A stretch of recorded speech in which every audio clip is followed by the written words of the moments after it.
Hello, hello everybody! Bonsoir, bon mercredi soir, 29 octobre, non, 29 novembre. Oui, le mois de décembre est juste à nos portes, ce qui veut dire que le temps des fêtes est bientôt commencé. Bienvenue sur la plateforme d'Isabelle Huot, docteur en nutrition, mais je ne suis pas Isabelle. Je me présente, Mélanie Marchand, chef, styliste culinaire et collaboratrice avec Isabelle. Donc, quand Isabelle et moi, on collabore ensemble, ben moi, je fais de la création de recettes et je vais toujours avoir une petite connotation un peu plus santé parce que, justement, sur les plateformes d'Isabelle, on vous donne des alternatives, des choix. Qu'est-ce que vous pouvez substituer pour couper du gras, couper le sucre? Donc, ce Noël, je vais vous proposer 5 belles recettes, peut-être un peu plus différentes que qu'est-ce qu'on connaît habituellement, mais vous allez voir 5 recettes faciles à faire, avec des ingrédients qu'on retrouve en épicerie et des ingrédients à petit prix. Parce que si vous êtes comme moi, le prix du panier d'épicerie a augmenté énormément et c'est important d'être un cuisinier averti. C'est-à-dire qu'on va faire les achats quand les prix sont en spécial. Donc, tout d'abord, ça, c'est le premier truc que je peux vous donner pour le temps des fêtes. Si vous avez déjà l'intention que sur votre menu, il va y avoir de la dinde, du poulet, un morceau de viande, ben si vous voyez que votre pièce, votre protéine est en spécial, achetez-la quand elle est en spécial et congelez-la. Déjà, ça, vous allez sauver beaucoup si vous y allez avec les spéciaux du temps des fêtes. Vous pouvez prendre également de l'avance, c'est-à-dire que certaines recettes, ben, si vous savez que vous avez un horaire très chargé, ben, certaines recettes sont faisables à l'avance pour vous faire gagner du temps et pour que vous ayez un réveillon hyper agréable, sans stress, avec des recettes qui ont été faites avec amour, un peu à l'avance, et le jour du réveillon. Rosette, est-ce que tu viens saluer les gens? Hein? Ma Rose est toujours là. Je vois que les gens sont en train de se brancher.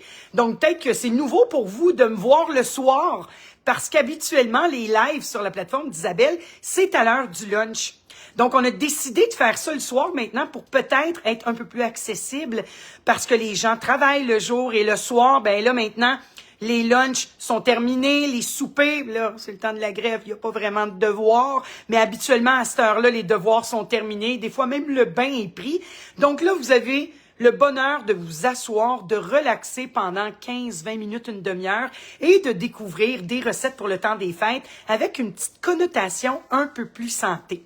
Rosette, tu vas être mon assistante ce soir, c'est-à-dire que, ben là, je vois que les gens sont en train de se brancher. Peut-être que quand je vais vous présenter une recette, ben vous allez avoir des questions. Puis vu que je n'ai pas mes lunettes, hein, quand je fais des lives, ben Rose va me poser les questions et je pourrai répondre live à vos questions. Donc, c'est ça qui est le fun de prendre du temps live parce que c'est comme si vous aviez un cours de cuisine privé. Donc, ce soir, je dois vous dire que depuis cet après-midi, je file pas. On dirait que j'ai comme un petit début de rhume ou de grippe. Donc, si je vois que je file un peu moins bien, ben peut-être que le live va être un peu moins long que d'habitude. Mais je veux juste vous informer que je suis quand même ici ce soir, même si je sens qu'il y a un petit quelque chose qui se trame là en moi. Mais rien m'arrête. J'avais assez d'énergie pour quand même être avec vous ce soir et vous présenter les recettes du temps des fêtes. Donc, tout d'abord, je vais vous nommer les 5 recettes que je vais vous partager. La première recette, ben, c'est un salami de chocolat aux noix et aux biscuits. Donc, un salami de chocolat, peut-être que vous le voyez ici, regardez dans mon angle mort, c'est qu'on utilise un chocolat 70% dans lequel on va venir rajouter un peu de beurre pour aider justement à fondre et avoir une texture un peu plus crémeuse que juste du chocolat fondu.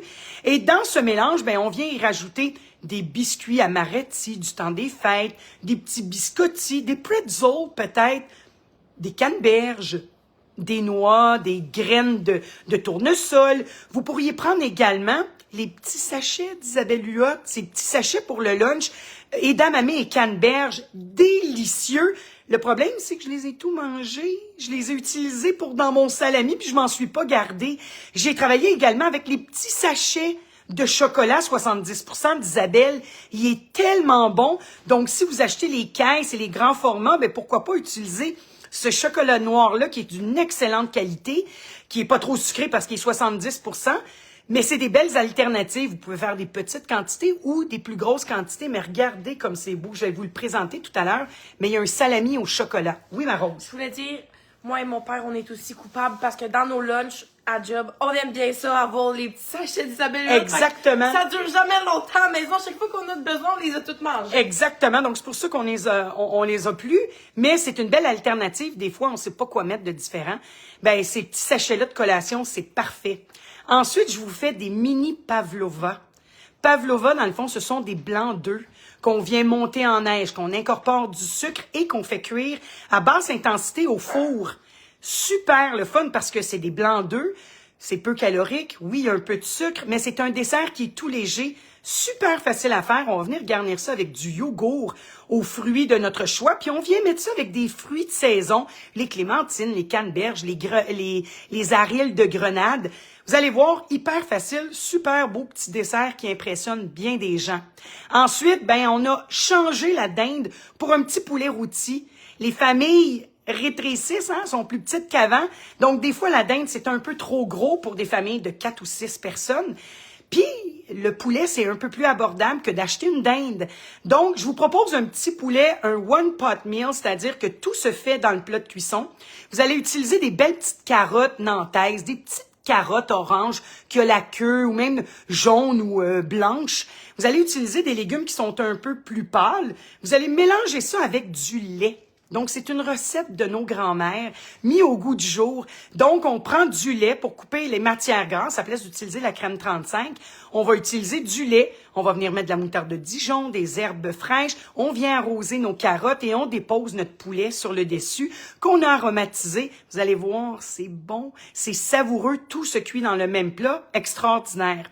Ensuite, un petit appetizer, un petit houmous, mais qu'on est venu mettre à notre goût. C'est-à-dire qu'on utilise des petits pois verts, tellement populaires dans le temps des fêtes pour accompagner la dinde. Ben là, on va prendre des petits pois verts qu'on va tout simplement mettre dans un mini mélangeur. On fait une purée, on mélange ça avec le houmous du commerce.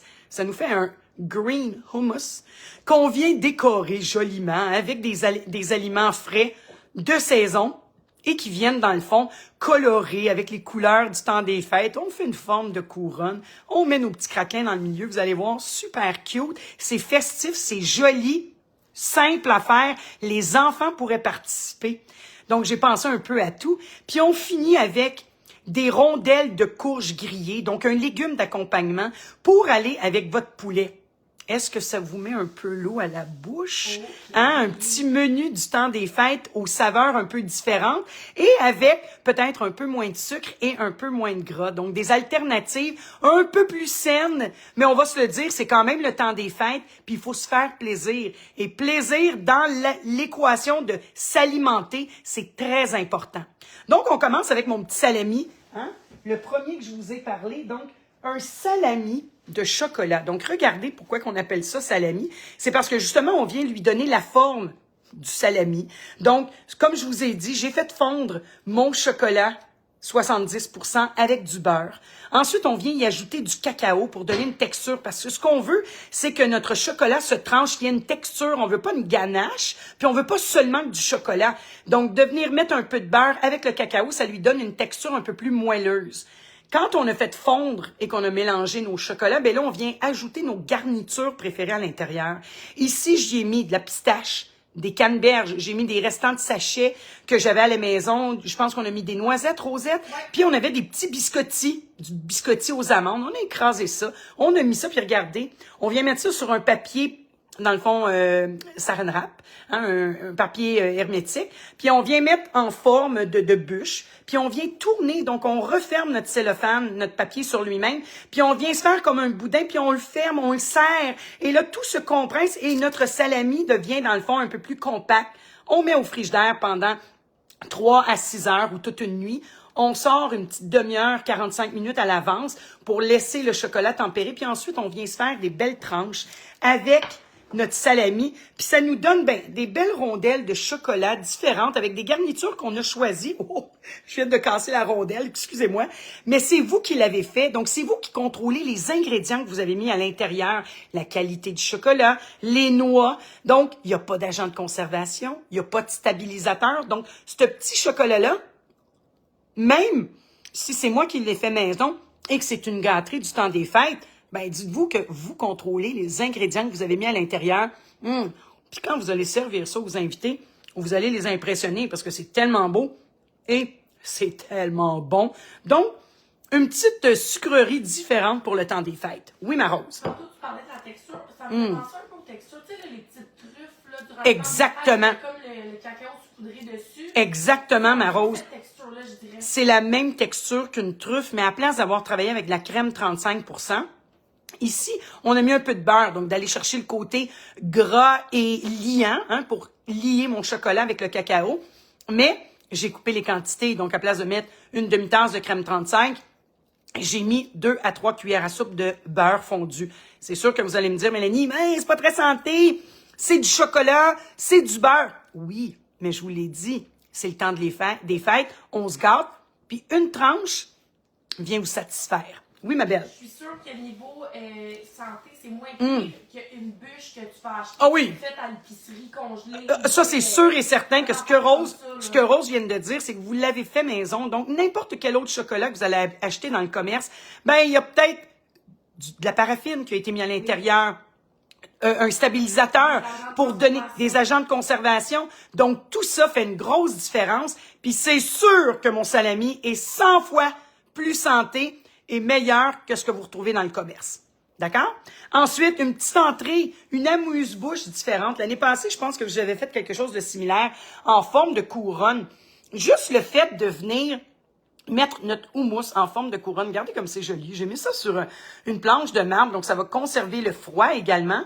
Puis ce que j'ai fait, regardez comment il est beau et qui est vert, mon houmous. Habituellement, on n'a pas ça dans le commerce, là, un houmous vert comme ça. Donc, ce que j'ai fait, c'est que j'ai mis disons, une tasse de houmous du commerce et j'ai mis une tasse et demie à 2 tasses de purée de pois verts, seulement des pois verts congelés que j'ai fait décongeler. J'ai mis un petit filet d'huile d'olive, peut-être une demi-cuillère à soupe d'eau pour aider à la purée à se faire.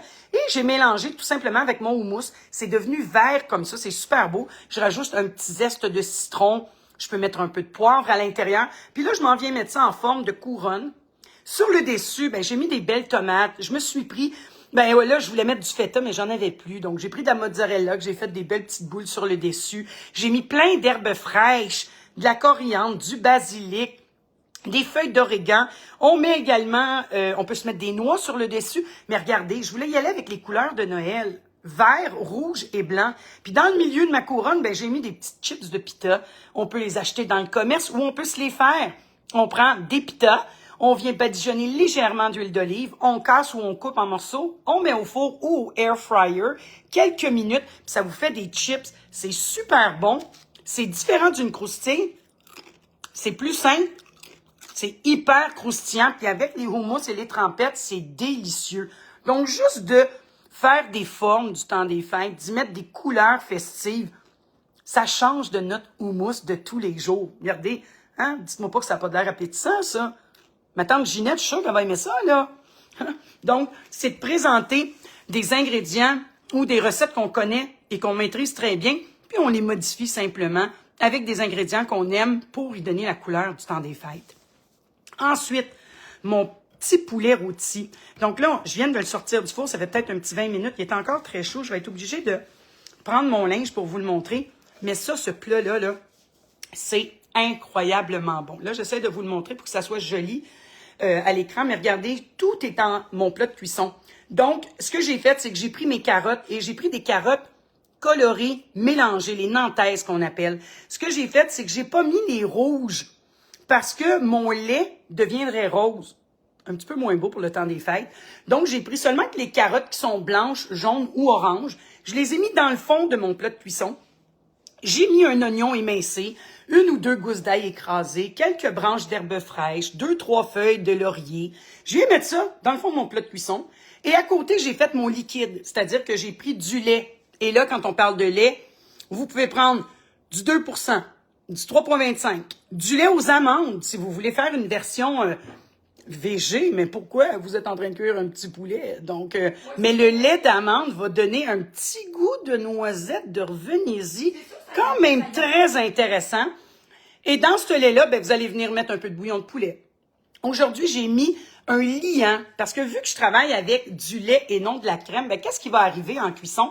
Ben, mon lait pourrait se séparer. Donc, si je viens y mettre ben là, ici, j'ai mis 60 ml, donc un quart de tasse de moutarde de Dijon. Donc, la moutarde de Dijon est un agent liant, donc déjà va aider mon lait à ne pas cailler. Et en plus de ça, c'est que je vais venir rajouter une petite cuillère à thé de fécule de maïs. On mélange, j'ai mis un peu de moutarde même en poudre. On mélange, ça me fait un lait aromatisé. Je viens verser ce lait aromatisé sur mes carottes. Vous pourriez vous mettre des pommes de terre également si vous en voulez, des petits grelots coupés en deux. Et vous venez déposer votre poulet sur le dessus que j'ai préalablement badigeonné d'huile. Je suis venue mettre du sel et du poivre et mes épices du moment. C'est lesquelles d'après vous? C'est les épices d'Isabelle Huot. Ceux à viande sont mes préférés. Je suis venue en mettre un peu partout sur mon poulet. Je mets ça au four à 425 pendant 15-20 minutes pour colorer, pour donner une belle coloration à mon poulet. Puis ensuite, je descends le feu à 400 pendant 1 heure. Donc, après 1h30, entre 1h15 et 1h30, vous vous retrouvez avec un super de beau souper pour le temps des fêtes, extrêmement festif. Et là, si vous étiez comme moi, là, en haut du plat, là, avec la sauce que j'ai mis ici là, dans mon petit lait, là, c'est tellement bon. C'est un one-pot meal, beaucoup moins dispendieux que ça de faire une grosse dinde qu'on va manger pendant une semaine parce qu'il y en a tellement. Donc, le petit poulet, ce n'est pas à négliger. C'est vraiment très bon pour le temps des fêtes. Et pourquoi pas le présenter différemment du petit poulet rôti qu'on fait la semaine, là, les semaines ordinaires, que ce soit à l'oignon. Ben là, déjà de le travailler avec, déjà au lait, un poulet au lait, c'est vraiment des recettes de nos grands-mères. Donc, de ressortir ces vieux classiques et de les transformer au goût du jour. Donc, de venir lui mettre peut-être du lait d'amande pour donner une saveur différente.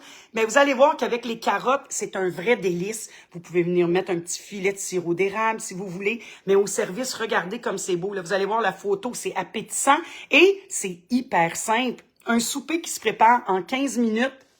Vite fait, bien fait, one pot meal. Moi, dans ma cuisine, pour le temps des fêtes, c'est des recettes comme ça que je veux. Pour accompagner mon poulet, justement, si j'y ai pas mis de légumes, vous savez que les petites carottes, ça se mange tout ça, on mange jamais trop de légumes. Ben, vous allez dire, ben, les légumes d'accompagnement, Mélanie, là, on sait plus quoi servir pour le temps des fêtes, hein. On en a tellement fait. Ne sous-estimez pas les courges. Là, à l'arrière, je sais pas, vous voyez, j'ai une belle plaque de courge. Ce que j'ai fait, c'est que j'ai travaillé avec la courge poivrée. La courge, que quand on vient en faire des tranches, c'est une forme d'étoile. Donc, quand je vous dis de travailler avec des ingrédients, premièrement, qui sont festifs juste par eux-mêmes. Regardez comme c'est beau! C'est une étoile que j'ai dans mon assiette, juste le fait d'avoir tranché ma courge en tranches, après de l'avoir coupée en demi. Donc là, une courge peut vous donner environ 6 tranches. Donc, 6 belles portions d'accompagnement. Puis, qu'est-ce que j'ai mis dans cette courge-là?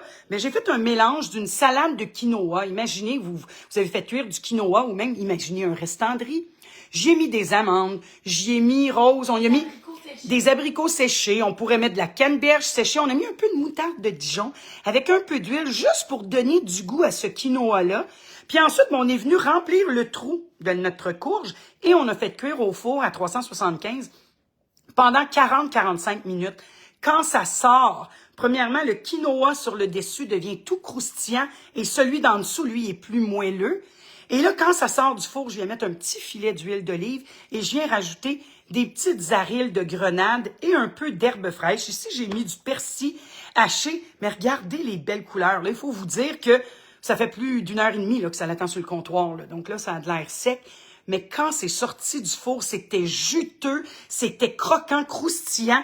Excellent accompagnement pour la dinde, le poulet, les Wellington, les filets mignons que vous pourriez servir dans le temps des fêtes. Super bel accompagnement, différent.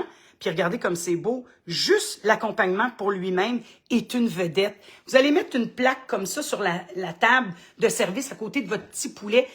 Les plats vont être tellement beaux par eux-mêmes qu'ils vont voler la vedette. Et regardez, ça se voit pas là, mais ça, c'est un accompagnement extrêmement santé, full saveur et full vitamine. Le quinoa, c'est super protéiné, c'est un excellent accompagnement et c'est différent de la purée de pommes de terre ou de la purée de carottes qu'on sert toujours. Donc, pensez aux courges. Là, aujourd'hui, j'ai travaillé avec la courge poivrée, mais vous pourriez faire la même chose avec la courge butternut ou la courge spaghetti, puis venir défaire les tranches pour que la courge spaghetti en soit plus aérienne. Et vous venez mettre les garnitures du temps des fêtes qui sont un peu plus festives. Donc, ensuite, le poulet, la couronne, le salami, il nous reste nos petits pavlova. Donc, quand vient le temps de faire le dessert, et regardez, là, juste là, comment c'est beau. Un pavlova, les gens vont dire, oui, mais Mélanie, on n'est pas des pâtissières, nous, ça a l'air tellement compliqué de se faire une meringue italienne. Et non, ce n'est pas une meringue italienne. C'est seulement qu'une meringue française, c'est-à-dire sans cuisson. J'ai pas besoin de venir faire fondre mon sucre. Ce qu'il faut faire, par contre, c'est qu'il faut monter les blancs très, très bien. Donc, vous allez tout d'abord faire vos blancs. Vous allez les monter à la mixette ou au mélangeur batteur pendant 4 minutes. Et là, moi, j'ai bien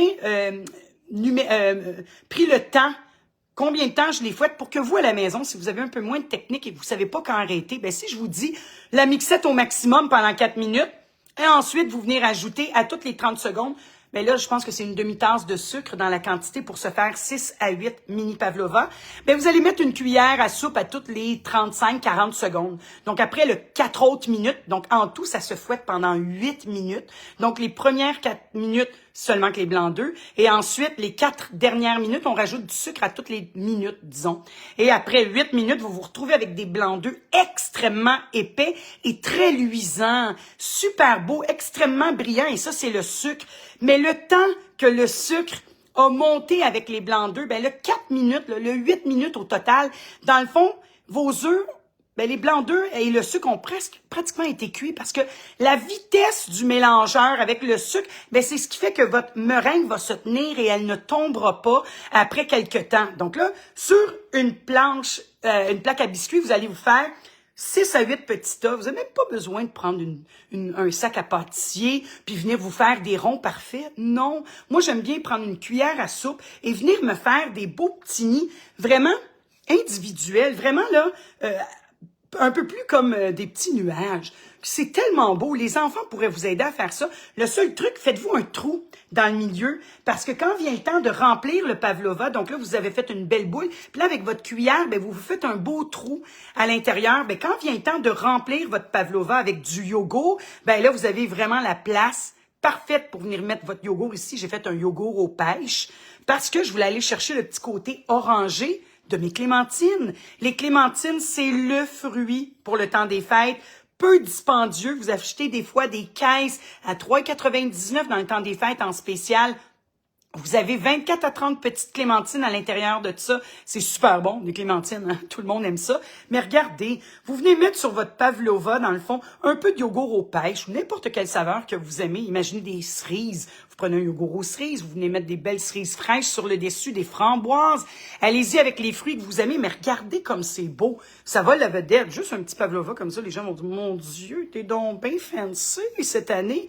Mais c'est tellement facile à faire. Ça vous prend, par contre, une mixette, un bon mélangeur batteur, puis ça vous prend par contre 8 à 10 minutes d'attente pour faire les petits pavlova. Ensuite, ben, vous les avez mis sur votre plaque à biscuits, vous avez fait le trou, hein, puis vous allez les mettre au four, ben, tout d'abord à 270 degrés, donc ça c'est à peu près 150 ou 140 Celsius. Là. Donc vous allez les mettre à 270 Fahrenheit pendant 30 minutes. Et ensuite, vous descendez le feu à 230 et vous les laissez assécher pendant 1 heure au four. Et ça vous donne vraiment des pavlova parfaits. Donc, une meringue qui est croustillante. Hein? Regardez, donc là, c'est vraiment là, comme des meringues. C'est aéré, c'est léger. Les enfants adorent ça. C'est comme une meringue. Hein? C'est vraiment les meringues que vous achetez dans les pâtisseries. Hyper facile à faire. Ça prend juste du temps, puis de venir les faire. Mais regardez, puis en plus, ben si vous en reste là, des pavlova, vous les avez pas tout mangés, vous les cassez, vous les écrasez. Donc, ça fait comme des meringues, de la guimauve. Puis vous venez mettre ça sur des fruits frais, vous pouvez les gâter. C'est vos petits granolas, là, le matin, là, vous cassez la meringue comme ça, le pavlova. S'il vous en reste, regardez, ça fait comme des poussières. Vous mettez ça sur les céréales le lendemain matin, sur un petit gruyot, sur des fruits frais. C'est délicieux et c'est peu calorique, oui. Il y a du sucre, mais c'est des blancs d'œufs. Donc, c'est vraiment un super de beau dessert, très festif pour le temps des fêtes, les pavlovas. Et comme je vous dis, c'est vraiment plus simple qu'on pense. Les gens vont dire, ouais, mais on doit cuire le sucre. Non, c'est vraiment fait avec de la meringue française, mais il faut la monter très longtemps. C'est vraiment ça le truc des pavlovas. Donc, c'était les 5 petites recettes que j'avais à vous proposer pour un temps des fêtes différent, peut-être avec des recettes que vous avez jamais servies, justement. Vous voulez être original. Vous voulez avoir également des recettes à petit prix, mais c'est des très belles solutions que je vous ai proposées aujourd'hui. Et rappelez-vous, soyez un cuisinier averti, c'est-à-dire cuisiner avec les spéciaux achetés. Donc, mes petits poulets, là, moi, je les ai achetés en spécial quand c'était à 8 $ le petit poulet. Je les ai congelés. Donc, imaginez ici, si mon petit poulet est capable de servir 6 personnes à 8 $, ça me revient à 1,5 piastre, 2 piastres mon repas avec les carottes et le lait. Donc, c'est ça d'être un cuisinier averti et de faire des choix judicieux. Parce que vous savez, dans le temps des fêtes, vous allez certainement trop manger, vous allez certainement trop boire. Donc, si certaines des recettes peuvent être un petit peu plus santé, avec un peu plus de légumes que d'habitude ou avec des protéines végétales, osez donc. Vous allez voir comment vous allez être surpris que les gens dans votre famille aiment ça, manger un peu plus santé. Et plus vous allez vous habituer à faire des plats colorés, sains, avec des ingrédients frais, des ingrédients locaux, ben plus votre palais va s'amadouer. Il va devenir de moins en moins sucré et de moins en moins salé. Donc, il faut l'amadouer, notre palais, et c'est en faisant des recettes un peu moins salées, un peu moins grasses, un peu moins sucrées, qu'on va pouvoir y arriver, d'avoir de la bouffe savoureuse et saine. J'espère que ça vous a stimulé, que ça vous a donné des idées et que ça vous donne surtout le goût de cuisiner pendant le temps des fêtes. C'est le plus beau des cadeaux que vous pouvez faire aux gens que vous aimez. Ça goûte l'amour. Il n'y a rien de meilleur dans la vie. Hein, ma Rosette? C'est vrai. Passez un magnifique temps des fêtes. Donnez de l'amour en profusion. On en a tellement besoin. Hein, ma Rosette? Oui, même là. Mettez-y de l'amour. Mettez-y de l'amour. Mettez-y beaucoup d'amour. Passez un magnifique temps des fêtes. La famille Marchand-Toupin vous souhaite de l'amour, de la joie et de la santé.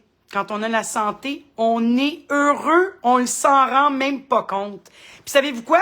Ben, on se donne rendez-vous en 2024 parce qu'on va encore avoir d'autres rendez-vous sur les plateformes d'Isabelle. Est-ce que ça va être le soir? Je pense que oui, parce qu'il y a plus de monde le soir, les gens sont plus actifs, posent des questions. Donc, passez un magnifique temps des fêtes. Ma Rose oui, et mon Popol monsieur, la mascotte officielle sont des là lives. pour vous souhaiter un magnifique temps des fêtes, tout le monde. Passez un 2024 rempli d'amour. Puis ben nous, ben on se voit en janvier 2024, tout le monde. Bye bye et joyeux temps des fêtes. On vous aime. Bye bye, on vous aime.